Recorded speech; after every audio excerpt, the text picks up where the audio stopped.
चंदगडचे नवनिर्वाचित आमदार शिवाजी पाटील याचं औक्षण करत असताना भडका उडालेला आहे।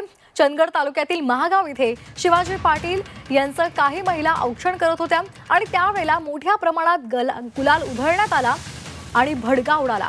महिला औक्षण करत असताना जेसीबीनं शिवाजी पाटील यांच्या अंगावर तो गुलाल टाकला जात होता आणि त्याच वेळेला आगीचा भडका उडाला। यामध्ये काही महिला आणि आमदार शिवाजी पाटील जखमी झाल्याची प्राथमिक माहिती मिळते। तर आपण हे दृश्य पाहतोय। चंदगडचे नवनिर्वाचित आमदार शिवाजी पाटील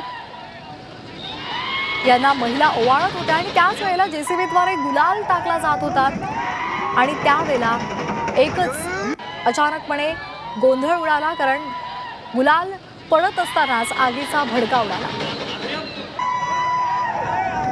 यामध्ये शिवाजी पाटील आणि काही महिला या जखमी झाल्याची सध्या माहिती मिळते।